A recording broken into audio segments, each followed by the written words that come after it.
Eh bien, comme je vous le disais sur la dernière vidéo, me voici maintenant avec Béatrice. Béatrice, Fornari, bonjour à tous. Béatrice Fornari, qui est une spécialiste, d'abord coach professionnelle, formatrice, et qui a surtout la grande spécialité d'intervenir dans le milieu plutôt scolaire des enfants. Elle intervient dans l'éducation nationale. Elle a développé à la fois des outils fabuleux pour permettre aux enseignants d'aller beaucoup plus loin, qu'elle a associé avec des techniques, je crois, de développement personnel. Elle va nous en parler. Et j'aimerais que nous lui parlions un petit peu des questions autour duquel nous exposons ce programme qui suscite évidemment tous les sujets autour de la gestion de la violence dans le milieu familial.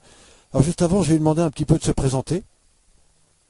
Bonjour Pierre, bonjour à tous. Je suis Béatrice et j'ai travaillé quelques années dans l'enseignement, un peu plus d'une dizaine d'années j'étais enseignante, donc dans une classe, plus particulièrement avec des petits de maternelle. Et aujourd'hui je suis formatrice, donc effectivement tu as raison, en grande partie dans l'éducation nationale, je forme donc les enseignants du premier degré et même ceux du second degré. Surtout sur tout ce qui tourne autour de la gestion des émotions dans les postures professionnelles et donc de la communication relationnelle que l'on tisse avec toutes les personnes qui vivent dans l'école et toutes les personnes qui sont partenaires de l'école. Alors évidemment, ici, nous sommes là pour parler un petit peu de la question de la gestion de la violence dans le milieu familial. J'imagine que toi, tu es évidemment beaucoup en contact avec les enfants et tu vois évidemment que certains enfants ont subi, ou en tout cas sont des fois dans des familles difficiles, voire même tu me disais que des fois tu as carrément des parents qui arrivent et qui expriment un petit peu leur colère, etc. Comment et qu'est-ce que tu proposes comme idée par rapport à la violence? Comment toi tu te situes par rapport à ce thème de la violence et le problème de conflit? Qu'est-ce que tu as envie de nous dire là-dessus?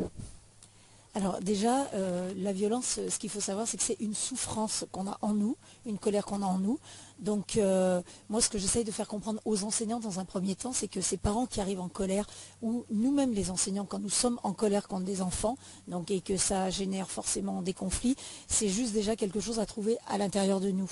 Et ensuite, on a des outils en classe que l'on développe, par exemple, pour travailler avec les enfants, sur la gestion des émotions notamment, mais qui peuvent avoir un fort impact aussi dans les familles.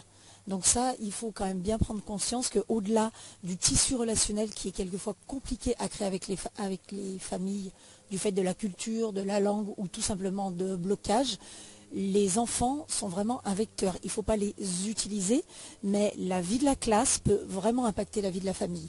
Donc tout ce qu'on fait en classe pour réguler les conflits peuvent avoir un impact, que ce soit des techniques, des outils, des livres qui sont lus, des débats philosophiques qui sont menés, ça peut vraiment avoir une forte imprégnation au sein de la famille. Alors évidemment, comme nous parlons un petit peu de la question de la violence, alors évidemment, je vais lui poser un peu les questions que vous avez l'habitude d'entendre. C'est intéressant d'avoir comme ça différents avis, mais je vais aussi et principalement t'interroger sur des questions qui portent comment gérer l'éducation de l'enfant, et ça va évidemment vous intéresser. Alors pour commencer, quand on parle de conflit, de ton point de vue, comment on peut éviter le conflit? Alors, éviter le conflit, on n'a jamais trop réussi et comme on le disait dans nos conversations, peut-être qu'un conflit c'est bon à un moment donné. Donc évidemment que si on peut le prévenir en amont, c'est beaucoup plus pratique. Premièrement, ça l'allège, voire ça le fait disparaître, auquel cas ça permet d'avoir des relations sereines. C'est ce qu'on appelle travailler en communication relationnelle avec l'écharpe. Quand il y a une personne à chaque bout, c'est mieux. Ça permet de gérer différemment la relation. Et une fois que le conflit est présent, pour le gérer, il y a vraiment des outils qu'on ne connaît pas forcément parce que la communication, ça s'apprend. Donc, prévenir le conflit, c'est très intéressant, mais malheureusement, aujourd'hui, à l'école et dans les familles aussi, et dans la vie en général, ce qu'on remarque, c'est qu'on est plutôt dans comment je gère le conflit une fois qu'il est présent, et non pas comment je le préviens, parce qu'on est un peu des pompiers pour éteindre le feu. Et tu as absolument raison, c'est une des clés de la régulation du climat, et notamment du climat scolaire. Donc on est toujours dans accueillir la souffrance de l'autre, accepter que l'autre est en souffrance, et donc du coup on s'interroge à ce qu'il vit, à la fois sur le plan mental, émotionnel ou physique, ça peut être exprimé de différentes façons. Et puis enfin, comment on va dans l'univers de l'autre pour déjà l'accueillir dans sa souffrance, Et puis enfin, peut-être pour s'intéresser à qu'est-ce qui ferait que ça serait mieux sans forcément le prendre en charge ou lui dire absolument c'est ça que tu dois faire. Oui, absolument. Et c'est vrai que ce que tu décris là, ça demande un grand engagement de notre personne à nous, parce que ça nous demande en tout premier lieu de nous détacher. Et c'est vrai que quand on a un conflit dans le contexte familial, qu'on est par exemple des parents avec nos ados ou des enseignants avec nos élèves, ça nous demande en tout premier lieu de nous poser là et de faire un pas en arrière pour prendre ce recul dont on a besoin et pour laisser de l'espace pour comprendre le monde de l'autre et ensuite faire un pas en avant vers l'autre avant de pouvoir s'exprimer et de pouvoir vraiment réguler le fruit du conflit. Donc un pas en arrière qui est plutôt l'accueil, et puis ensuite c'est comment comprendre mieux l'autre en fonction de ce qui est important pour lui et de ce qui pourrait éventuellement l'aider. Encore une fois, non pas pour le sauver, non pas pour lui dire c'est ça que tu dois faire, mais au contraire, tiens, qu'est-ce que toi maintenant, d'abord tu as envie de faire, et puis vers quoi, qu'est-ce qui serait bien pour que ça aille mieux. Oui, absolument. Surtout que quand on est dans un conflit, en général, ce sont les deux parties qui sont en colère.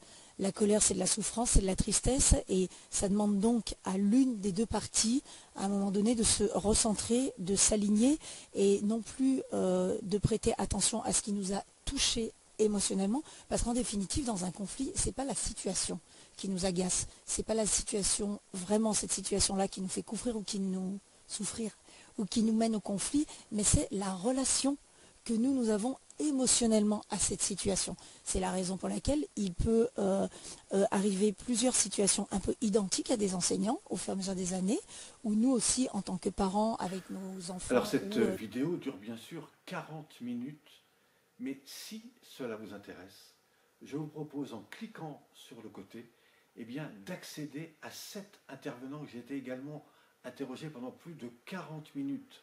En cliquant à côté, vous arriverez sur une page, bien sûr vous laisserez votre prénom, votre mail, mais vous pourrez accéder à ma page de conférence entièrement gratuite. Ça dure plus de 1 heure à 1 heure et demie, et là vous aurez énormément de réponses. De plus, je vous proposerai mon dernier livre, qui est un livre qui est en fait un petit manuel illustré de dessins, d'exercices, dans lequel je vous propose 33 pratiques pour vous-même, pour apprendre à gérer ces situations sur le plan émotionnel. Voilà, vous avez qu'à juste cliquer à côté, je vous retrouve tout de suite. Merci.